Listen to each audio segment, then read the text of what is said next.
युवक ने थाने में इसकी शिकायत भी की है।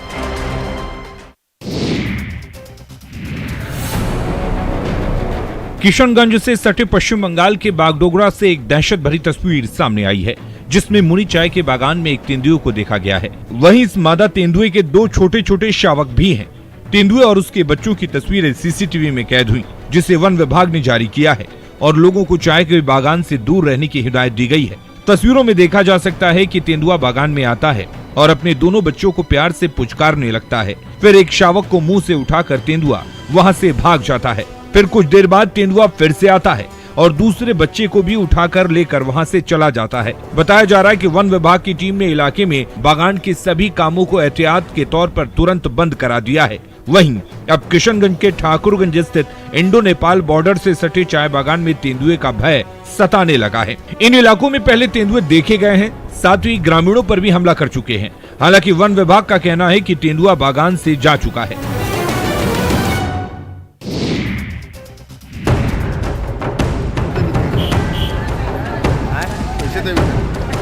दानापुर के बेटा में खाद की कालाबाजारी के खिलाफ किसानों ने भारी बवाल किया है। बेटा स्थित प्रधानमंत्री किसान समृद्धि केंद्र पर किसानों में खाद के लिए मारामारी मची है। कड़ाके की ठंड में किसान सुबह से लाइन में लगे हैं, लेकिन खाद नहीं मिल पा रहा है, लिहाजा किसान हंगामा करते नजर आए। किसानों को बिस्कोमान केंद्र से भी पर्याप्त सहायता नहीं मिल रही है, जिससे किसानों की परेशानी बढ़ गई है। किसानों का साफ तौर पर आरोप है कि वे खाद के लिए सुबह से लाइन में लगे हुए हैं, लेकिन एक भी बोरा खाद नहीं मिली है, जबकि दुकान में खाद की बोरियां भरी पड़ी हैं। दुकानदार अंदर ही बिचौलियों के जरिए खाद की कालाबाजारी कर रहे हैं, जिसकी वजह से वे खाद के लिए दर दर भटकने को मजबूर हैं। हाड़ कपा देने वाली सर्दी में किसान सुबह से लाइन में खड़े हो जाते हैं, पर उन्हें मायूस होकर लौटना पड़ता है। किसानों का कहना है कि अगर तय समय में उन्हें खाद नहीं मिली तो उनकी रबी की फसल प्रभावित होगी।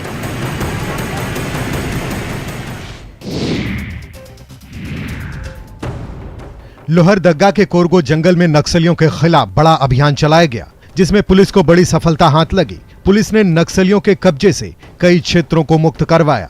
पुलिस की कार्रवाई में भारी मात्रा में विस्फोटक और गोला बारूद जब्त हुए। वहीं एक इनामी नक्सली भी ढेर हुआ। ऑपरेशन के सफल होने के बाद एसपी पूरे दलबल के साथ ग्रामीणों के बीच पहुंचे और ग्रामीणों का हालचाल जाना। एसपी ने ग्रामीणों को सुरक्षा देने का वादा किया। दरअसल ऑपरेशन कोरगो के सफल होने पर लोहरदग्गा पुलिस गांव पहुंचकर ग्रामीणों के बीच सामुदायिक पुलिसिंग के तहत बच्चों के बीच एलईडी लाइट, बैग, कंबल, साड़ी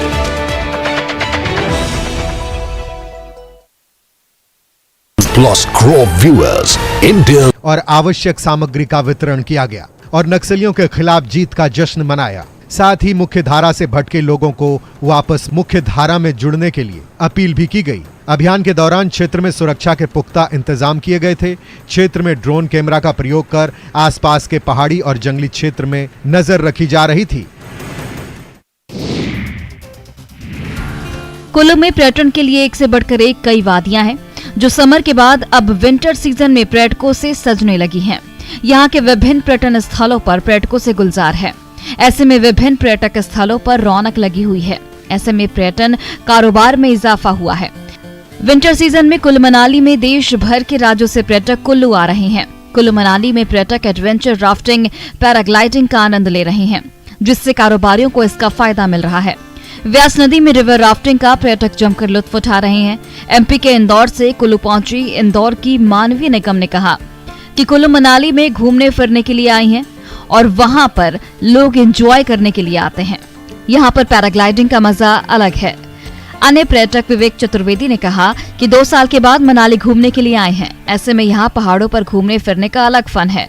यहाँ मौसम ठंडी है, जिससे परेशानी होती है, लेकिन यहाँ के पहाड़, जंगल, झरने और नदी को देखकर अच्छा लगता है। समंदर में अटखेलियां करते इस व्हेल और उसके बच्चे को देखिए, जिनकी ये तस्वीरें काफी वायरल हो रही हैं।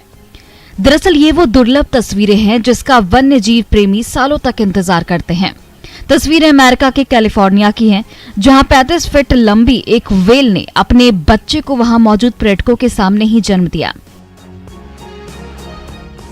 एक रिपोर्ट के अनुसार whale watching tour group captain Dave Dana Point का नाव भी वहां मौजूद था। टूर ग्रुप ने इस अनोखे दृश्य को अपने मोबाइल में कैद किया। सफारी सेवा ने अपने YouTube चैनल पर इस दुर्लभ दृश्य का एक वीडियो भी पोस्ट किया।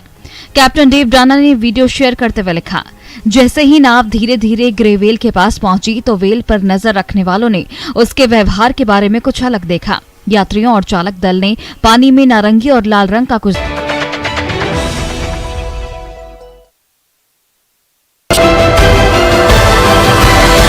सेकंड्स के भीतर एक व्हेल का बच्चा खूनी पानी में जन्मा और अपनी मां के चारों ओर खुशी से तैरने लगा।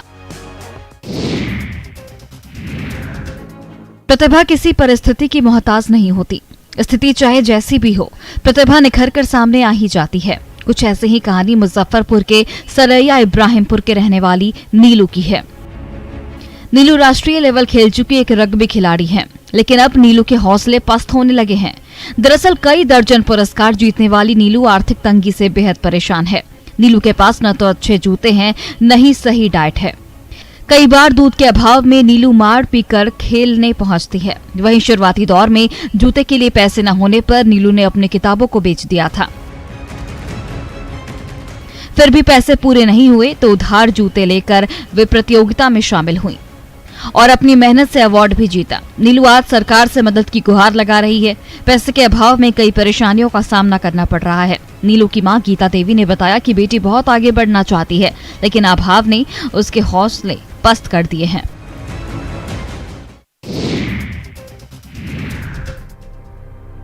कटिहार में मुख्यमंत्री का ड्रीम प्रोजेक्ट जल जीवन हरियाली पूरी तरह फ्लॉप साबित हो रहा है। 3 साल पहले 7 जनवरी 2020 को मुख्यमंत्री ने कटिहार रोहतार में 14 पोखर से घिरे चामुरू पोखर को जल जीवन हरियाली के मॉडल के रूप में विकसित करने का वादा किया था, मगर 3 साल पूरा होते होते स्थानीय मान्यताओं के कारण चामुरू ऋषि की पहचान से जुड़े 14 पोखर के इस सामूहिक स्थल का जल जीवन हरियाली मॉडल पूरी तरह धराशायी हो चुका है। केयर टेकर के रूप में काम करने वाले वृद्ध सोबराती कहते हैं कि वे इस स्थल पर 1300 से अधिक पेड़ लगा चुके हैं और इसका रखरखाव भी करते हैं।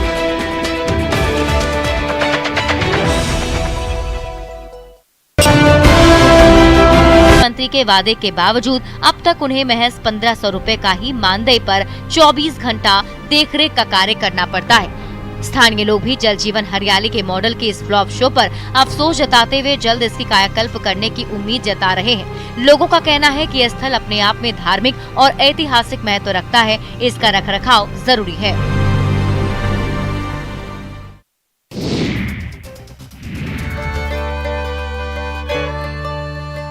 हौसले अगर बुलंद हों तो कुछ कर गुजरने की इच्छा शक्ति दृढ़ हो तो विपरीत परिस्थितियों में भी इंसान अपनी मंजिल हासिल कर ही लेता है।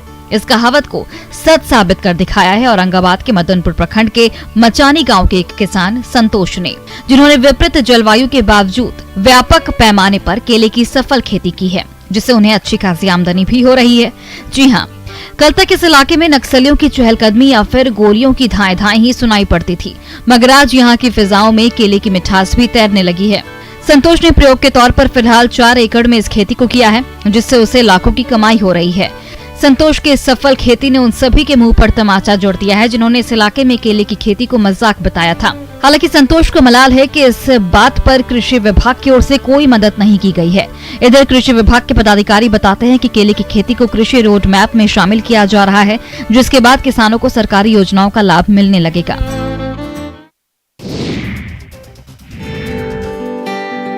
मुंगेर ने चिकित्सा के क्षेत्र में एक और कामयाबी हासिल की है। अब जिले में भी बड़े शहरों की तरह घुटने का सफल ऑपरेशन पॉसिबल है। दरअसल सफिया सराय स्थित मुंगेर इमरजेंसी हॉस्पिटल में डॉक्टर हर्षवर्धन